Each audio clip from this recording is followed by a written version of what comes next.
The first part of the Mighty Ducks trilogy was a box office smash, grossing $50 million dollars on a $14 million budget. It spurred CEO Michael Eisner to pay the NHL $50 million to start his own hockey team, the Mighty Ducks. In its early years, the team led the NHL in merchandise sales. It also spawned a sequel, which follows the famed team to the Junior Goodwill Games and their fierce battle against Team Iceland. Here's director Sam Weisman with the story of D2. Well, curious story. So, in around 1990, I was doing a pilot with a wonderful guy named Patrick Hasberg, who created 21 Jump Street. So I did this pilot with Patrick, which ironically starred George Clooney. It was undercover cops on Harley Davidson motorcycles. It was called Sunset Beat. The original name of it was One Down, Four Up. It was a 2-hour kind of TV movie for ABC that was a pilot. And Patrick had a whole bunch of things going at the time on the strength of Jump Street, and he hired a couple guys as kind of like staff writers in anticipation of one or more of these shows going. And one of them was Steve Brill, who was an actor who was trying to write, and he was really funny, and he'd be in the office. And so then we were in post-production, I think, and my wife and I used to go fairly frequently to LA Kings games. These were in the pre-Gretzky days when the Kings wore purple and gold, and no one went to the games basically. They had the same 7,000 people, so you could just walk up and buy a ticket for like $8 or something. And I'm at a Kings game one day, and I run into Steve Brill. He goes, "Oh, I didn't know you were a hockey fan." I said, "Yeah." I said, "I really love going to the games." And the next day at the office, he hands me this envelope, and he said, "If you get a chance, read this." So it was the Mighty Ducks. So I read it, and I instantly, because I'd been doing Family Ties, I instantly think that Michael J. Fox would be great to play Gordon Bombay. So I give the script to Michael. He really likes it, but obviously he's really busy at the time and goes into kind of the agent thing, whatever. And then the next thing I know is that Brill said, "Oh, you won't believe it. Disney has optioned the script," and then they end up buying it. It turns out, of course, that the reason Disney bought the script was because Michael Eisner already knew he wanted to get into the hockey business. That's how, my contact with Brill was how I knew about the script. And then later when Disney started to think about making the movie, I was sort of approached in a soft way. I had not done any movies about an interest in doing it, but I was doing the series Brooklyn Bridge at the time, and I was very involved in that. I didn't want to try to even split my focus to try to go after it, so I didn't. So Steve Herrick ended up directing the first one, and then when it came time for the second one to come along, Brill was supposed to direct the second one, but as they sort of got into the development of it and the preparing of like what it was going to be, also in anticipation of the team starting, the Mighty Ducks, NHL team, I think Disney began to get insecure about Brill directing it. So out of the clear blue, it sort of came back to me because I think Brill was happy with the idea of me directing him at my side. So I had to go through this whole kind of audition process and everything. And in those days, it was mostly, going in talking about the script. So kind of walking this fine line where you would have notions about what could be done to make the script better, but at the same time now trashing it. So that was always a very difficult thing to do, and sometimes required what I would consider to be lying. And you'd basically have to try to tell people what they want to hear and behave in kind of benign ways. I don't know. I mean, I would just try to be enthusiastic and really be myself. To be honest with you, I don't know why people wanted to hire me. I really don't, But there was actually an amusing thing that happened because, I had different meetings, and then finally there was like one meeting I had to have with David Hoberman. So apparently, Hoberman for some reason was not a fan of mine, and I can't remember why, because it's so ironic, because we went on to become really close friends and went on to do, 3 movies together. So finally got to another point where it looked like I was going to be the choice for the film, and my agent calls me up, who's actually really good friends with Hoberman, my agent Jeremy Zimmer, and he said, you have to have this meeting with Hoberman, and he's saying X, Y, and Z or whatever. I said, well, what did Hoberman say? Hoberman said, show up at my office at 2:30 or whatever, and wear your knee pads. So, obviously today nobody would probably say that. It's probably a Me Too situation, right? So I'm driving to Burbank. I lived on the west side, and as I go over the canyon, somewhere in the valley, maybe I'm Ventura Boulevard, I can't remember where, there was a big sporting goods store, like Big Five. I drive by this store, and I go, wait a minute. In my head, I'm just, I pull into the parking lot of the store, I go in, and I go, do you guys have volleyball knee pads? And they did. So I bought a pair of volleyball knee pads, those big knee pads, and I go into the dressing room, and I put them on under my pants.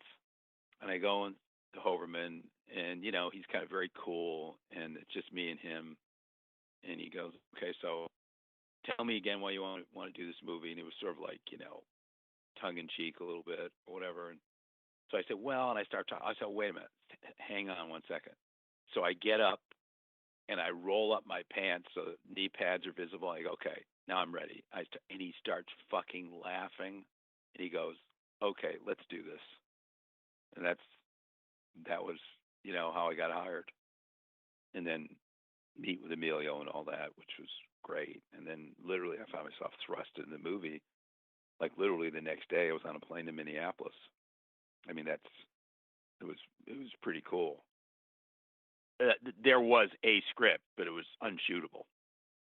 I mean, it was just like so much work that had to be done. It was just like enormous amounts of revisions. Yeah, huge revisions. And oh man, I couldn't even tell you. I mean, just to be honest with you, I mean, just a couple of the things, like the whole meeting of the ducks thing, when you gather them all together, that big sequence basically was totally, kind of created around, stuff I saw on the scouting trip. And then when the team all comes together with the whole new group, I mean, all these sort of extended pieces that kind of had to be created. A lot of the, stuff like, the in-game stuff was all had to be massaged. And then the big scene in the locker room when, the inspirational thing, when he says, where you're from, and they all stand up, my name is so-and-so. That was all something that was my idea. And it's not the words ducks fly together. I came up with the idea of Emilio Bombay saying whatever he says, and he points to the first kid and says, you, what's your name? Where are you from? Or something. That whole thing? Sure, when Dwayne roped that big oaf, part of me cheered. But guys, I've been there. I know how you feel. I wanted to cream that jerk that busted my knee when I played in the minors. And I really, really wanted to go after Stanson for that cheap shot. But you know what? My knee will heal. And if I become someone I'm not, if I sink to their level, well, then I've lost more than my knee. You understand? Yeah.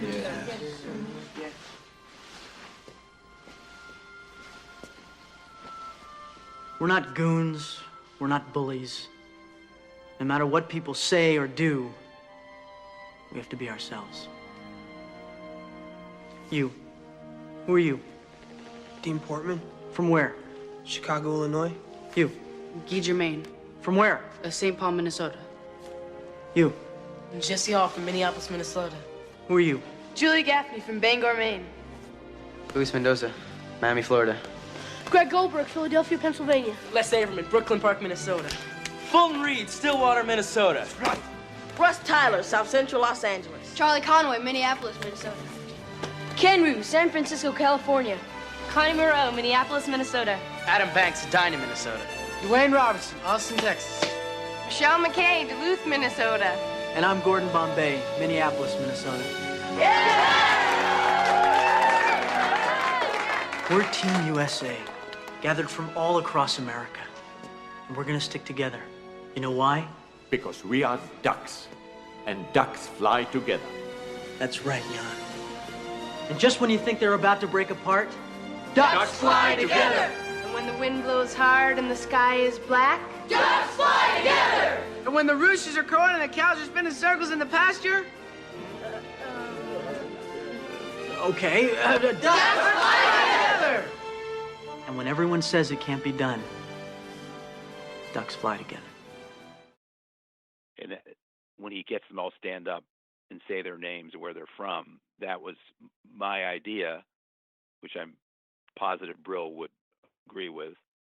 And it then had to be tacked onto it was the fucking reveal of the jersey, which was something that came from Michael Eisner, that they had to wear the jerseys, the hockey team jerseys.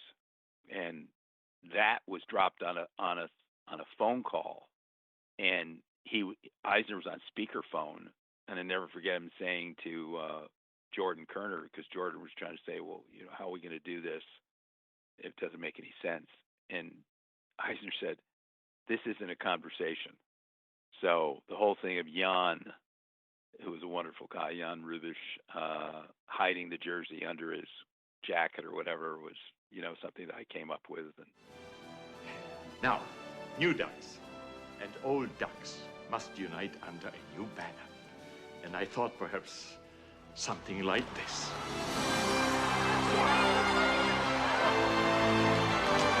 Here to start the third period. What team is this? It's not Team USA. Well, yes, it is. They've got on new uniforms. They're wearing the logo of the duck. I've never seen this before. I've just gotten word that there is no rule against changing uniforms. Come on, Rock, this is ridiculous. Well, Gordon Bombay's old team was called the Ducks, and I guess we've got the USA Ducks out there now. we had one big day in the pond where they had recruited people who wanted to see the arena signed up, and literally we ended up with 21,000 people came through the door, and they had food, free food, and they had giveaways and stuff. So we had the whole arena full. People were lined up. So we had a whole series of shots we wanted to do. And of course, you know, the inevitable stupid thing being done, you know, the producer had this idea that America the Beautiful, sung by Melissa Etheridge, was going to be in the movie. And I said, you're never going to stop the movie for America the Beautiful. And so he wanted America Beautiful with Melissa Etheridge and a gospel choir.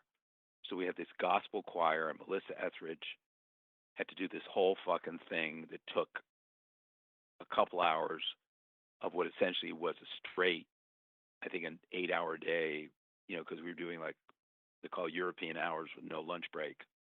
We had like 5-6 camera crews, and we were trying to get these big shots to sell the crowd. And I go, well, yeah, American Beautiful sells the crowd, but we're never going to put it in the movie. And of course, we never did. But I remember we had this huge shot that we did with a techno crane where we had this choreographed play go down the ice, you know, with the skating doubles. And the shot started over the crowd and did like, you know, 200 degrees around, and then ended up over the ice, following a play down the ice. Great shot, went over the benches. I was really proud of that shot. What the heck kind of shot was that? Ah, you like that, huh? Yeah. That's my knuckle puck. It's hard to be accurate, but it drives goalies crazy. That was a mechanical effect, believe it or not. We didn't have any budget in the movie for visual effects. I mean, the budget of the movie was really low. I can't remember what it was, but I want to say it was like under $20 million. That was basically an oversized puck mounted on a kind of a gyro thing onto the lens of the camera, and then the puck spun. We altered the frame rate and the camera people acted in reverse, and the camera pulled away from the goalie. So it was all done in reverse. Oh, this is actually really funny.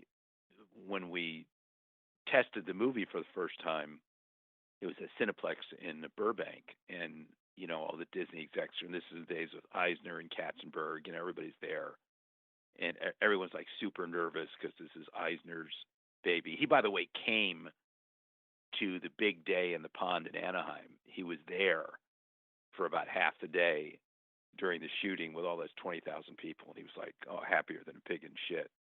So he was great. So he's at this first screening, and the lights come up, and this is my first experience. I never directed a movie before about the whole testing process. Do you know what happens at test screenings? So they have the questionnaires and all that, and then there's a focus group usually with 20 people.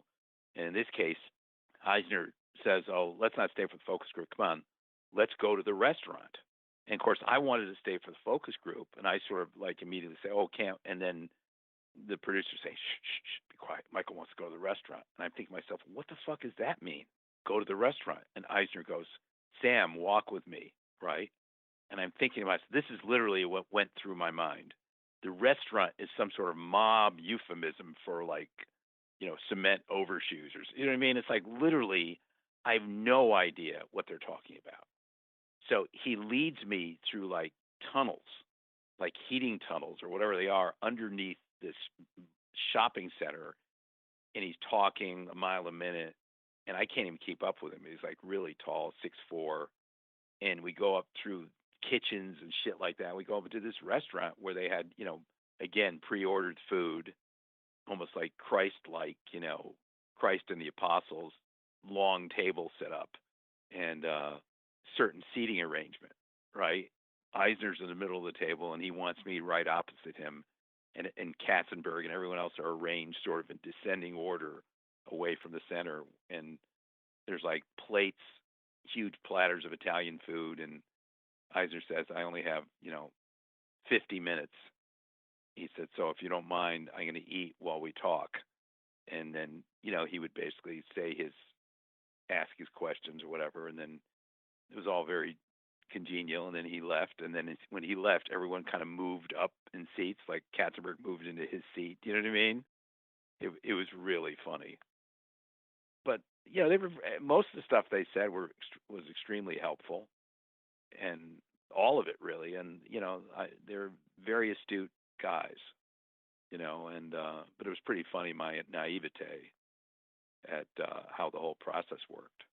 The Mighty Ducks was a spec script by Brill, and Disney never marketed any item for the movie whatsoever because they knew they were going into the hockey business, and they wanted to keep any of that money out of the NHL pool that's shared by all the teams in advance of the fact that they knew they were striking this bargain with the NHL to sell duck stuff from the team through their stores and the parks and all that, which excluded the profit participants from the movie because we had nothing to do with the NHL stuff. So later there was an attempted lawsuit for the profit participants of the movie to try to get money. And at the same time, what happened was that Brill was going to go after Disney because by terms of the Writers Guild agreement, he was entitled to, I believe, 5% of the proceeds of anything having to do with the name the Mighty Ducks. So Disney, I think, offered him $50,000. He, of course, turned it down. And in the process of all this, I was approached by Disney attorneys asking me to sign this very complex document that said I would never try to get monetary value out of any idea that I had during the prep, shooting, or post-production of the movie, meaning they were trying to get me as a creator of the movie to sign off on any intellectual property in anticipation of trying to use that against Brill when the time came. And so I wouldn't sign it. And of course, Disney was really pissed about that. D2 came out in 1995 and grossed $46 million, slightly less than its predecessor. And so Disney went back to the well one more time for D3 in 1996.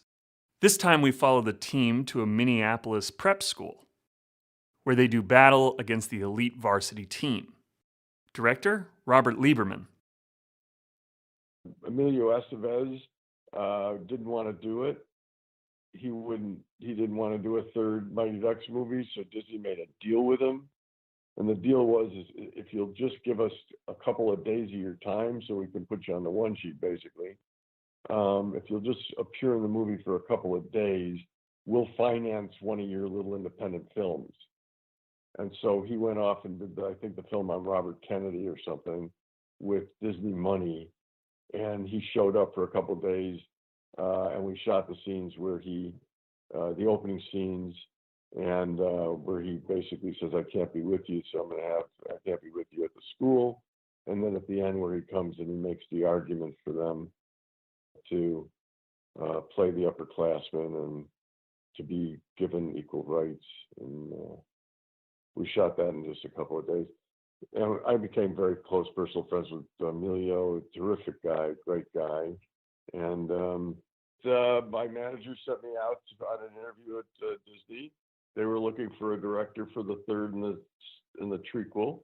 And I had a very good meeting with them.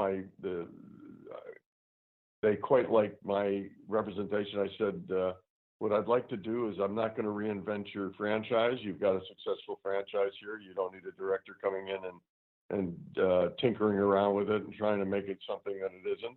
I think people already have a preconception of what they want to see, and kids have a preconception of what they want to see.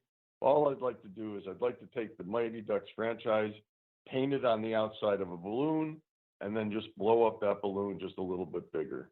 And they loved that analogy, and they gave me the job. I went up to Minneapolis to scout. We scouted, I would say, probably a dozen, maybe between 12 and 15 ice rinks to be the main ice rink of Eden Hall, the school they were going to. I didn't like the visual look of the original Mighty Ducks or Mighty Ducks 2. I thought it was pretty stock, the photography, and I came out of commercials and cinematography and wanted it to have a much higher quality of cinematography. So it always seemed to me that if I'm going to tell a story that most of it takes place in a hockey rink without windows, then it's really always the same time of day. You have no idea what time of day it is. It always has the exact same look with the overhead lighting. And so you have to tell the audience that it's the next day noon, or it's night, or it's morning, or I'd have to have them walk into the rink from outside or something, because once they're in the rink, it all looks the same. Unless we could find a rink that had windows. Then during the day, sun would come through it, and at night it would be dark outside, and I wouldn't have to use. It would give me a chance to change the lighting scheme inside. And so we couldn't find one, but we did find a ice rink that they allowed us to cut windows into. And sure enough, Disney went and spent the money and cut windows down the one side of an entire ice rink. And in the movie, you can see that I've done scenes in daylight and that look quite beautiful. There's a scene with the coach and his daughter in the wheelchair, and that's just done by sunlight. And it would have looked terrible. It wouldn't have had any mood to it at all if it was just hockey lighting, because hockey lighting is overall lighting so you can see the puck with no shadows. So we got this rink, cut windows in it. I was able to get the look that I wanted. I'm a stickler for, I had done some other sports movies prior to D3, The Mighty Ducks. I did Fighting Back, the story of Rocky Bleier, a football movie, Split Second, a football movie. And I'm an avid sports fan myself. So when I do sports films, I'm a stickler that the sport be well represented and accurately represented. If you go and you look at, let's say, Oliver Stone, who I quite revere, but if you look at any Sunday, you can't make out a football play in that movie. You have no idea what actually transpires during the football plays, and neither could he. So all he did was hike, bunch of arms and legs, flail in front of the camera, and the ball gets down somehow. Someone gets tackled and the ball gets down. You have no idea what the play was. I went with the coach, my advisor on D3, and we laid out all the plays, all the games, what the scores would be, who would be ahead, who would be behind, what the actual plays would be in the formations, who would be on the ice where, and so forth, which actually helps in shooting it because you have to replicate the play over and over again from different angles, and people knew where they had to be. And it wasn't just arbitrary, just skate down the ice, grab the puck, shoot it, so forth.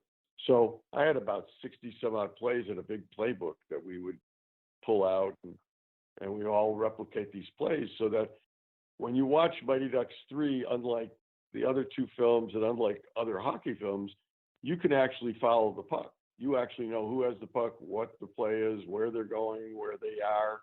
D3, the Mighty Ducks, it was the same thing. We had doubles that were good skaters for all the kids, including Keenan Thompson. I got a call from the studio executives telling me that, he pointed out one of their hit comedies, and he said, and that film is totally inelegant, but it made a fortune. So we don't care what it looks like. We really don't care what it looks like.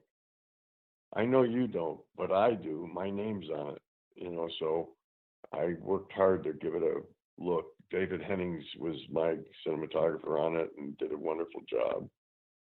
Yeah, they pretty much stayed out of my hair as long as I stayed on budget, and which I did.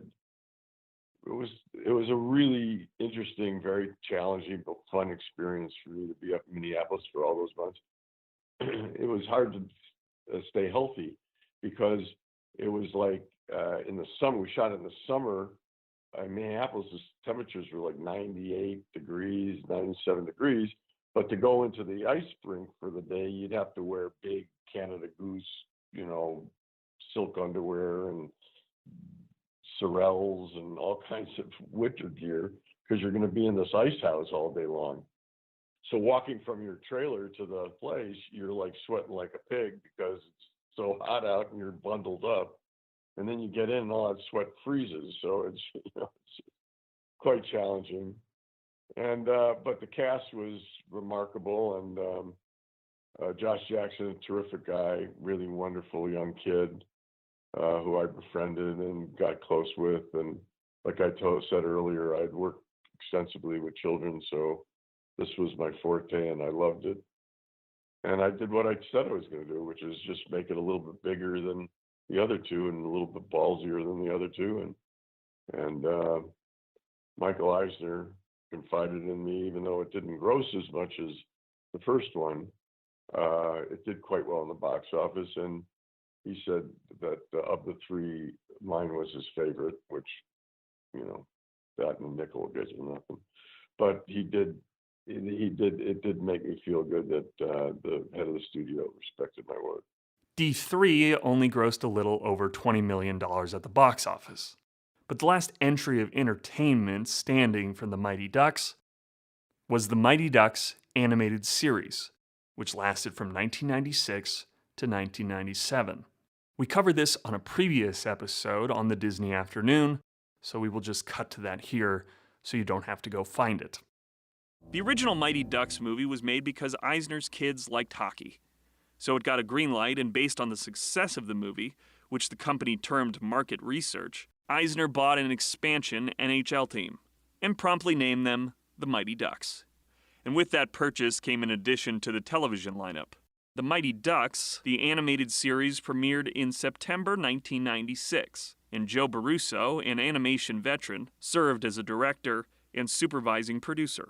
The reason I was able to get a job at Disney and went from Deke to Disney, I think had more to do with the fact that the show that I had directed and produced, Where on Earth is Carmen Sandiego, had won an Emmy in 95 as the best children's animated program. And it was one of the first shows that they called edutainment because it had this emphasis on providing real information, whether it was historical or science, in combination with an entertaining story. It was a detective-type story where a couple of younger kids were pursuing Carmen Sandiego. It was based on a computer game that was very popular at that time. They were looking for someone specifically for Mighty Ducks at the time. They needed a producer and director, and so yeah, I went and interviewed specifically for that project. Yeah, in the initial meetings, they showed me what they had done to that point, and it wasn't a lot. It's funny, thinking back on it, it had started because Friends was very popular at that time, hugely successful at that time, so they wanted something like Friends. I remember them pitching it to me that way, and I thought, well, that's interesting. In the conceptual art, the development that I'd seen to that point, when it was the Friends concept, it was like we had in the show. Ultimately, it was sort of, human characters with duck heads. So it was sort of breaking with Disney tradition in terms of, DuckTales and things that were clearly, Donald Duck type characters. This was, a new twist on the ducks for them. And that wasn't tremendously interesting to me, but then I can't recall at what point it shifted and became more sci-fi based, heroes in the image of sort of Ninja Turtles.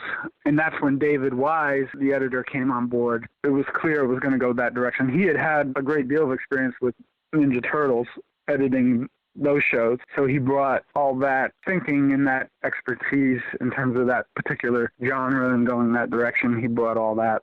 That's one I was excited about. Sci-fi had always been a big interest for me. And then anime was just getting, really a lot of attention at that time. It really caught my interest, so that when we started talking that way, I was like, oh, well, this will be great. We can use anime influences on this.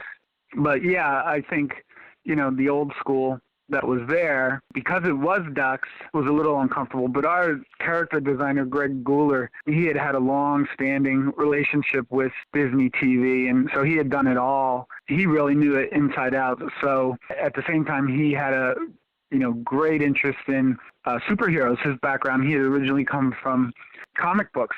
So his first love was superheroes. So here he had a chance to combine Disney ducks with superheroes. So it was really a perfect opportunity for him. He was just a fantastic artist.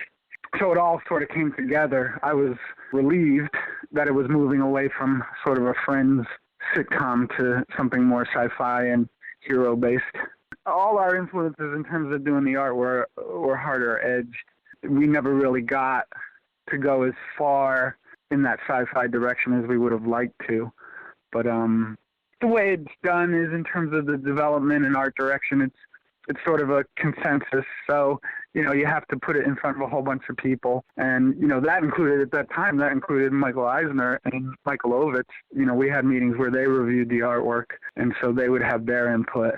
I was kind of reaching for one end of the spectrum and them, sort of pulling us back to something that was a little more comfortable. I was pleased that we were able to go as far as we did, given, what they had done with ducks to that point. 6 hockey-playing ducks appear out of nowhere, and suddenly 6 vigilantes in comic book get-up start showing up whenever there's trouble. Spill it, where are they from? Another planet? Not another planet, babe. A whole nother universe. And in this universe is a planet inhabited entirely by ducks. They called it Puckworld, in honor of their greatest hero, the legendary hockey player, Drake Duquesne. He was the ultimate team captain. He saved Puckworld from a horde of conquering aliens called the Saurian Overlords hundreds of years ago. Michael Eisner, he was excited about it because he was excited about the hockey team. So here was just an opportunity to promote it. Well, this is sad news indeed for Duck fans. It looks like the Mighty Ducks' season-long winning streak may be coming to an end. They're tied with the Maine Quahogs with 40 seconds remaining. At Quahog Center, Jean-Luc Moskowitz is aiming to score again. Oh, a spectacular save by the Mighty Ducks goalie, Wildly. Not only are these Ducks mighty, they're really ducks. Interesting thing that we did, which was sort of unconventional, was after the shows would come back animated, we would of course assemble them. It was decided that they were not funny enough. I would spend large amounts of time each day sitting with 2 comedy writers who would rewrite the shows and rewrite jokes into the shows. And we would sit and we would have to make sure, because the shows were already animated, we would have to make sure that the new lines would work with the mouths that we already had. So it was a grueling exercise of, they're trying to be funny, coming up with jokes, but we had to make sure that they could work in the animation as it was already completed. That was different. Yeah, maybe 1 in 10 were actually, worth all the time and energy. So these hockey-playing ducks were attacked by a dinosaur named Dragonus. Am I hearing you right? You're right. You got it, babe. Beautiful. I could have stayed home watching sci-fi chiller theater, but this is much funnier. All right, what happened next? Yeah, it was kind of disappointing that it went away just after 26 episodes, because there really was a big push behind it. I mean, the Disney marketing machine and merchandising machine was behind it entirely, and Mattel was on board entirely for the toy line. And I guess it was the second largest toy line in Canada, second only to Star Wars at that time, which makes sense because it was hockey. And I know for a fact that Mattel was disappointed that it went away because they had planned, years of it. It never did horribly, but some weeks it would be just average, but other weeks it would be doing really well. So it was a surprise when we didn't get more episodes. Because I had worked my whole life towards the point of having the opportunity to do the traditional look. And a big thrill for me was to finally be at Disney, which was a personal goal. And so I was happy that I was able to do Mighty Ducks and sort of kick it up a notch in terms of, duck properties.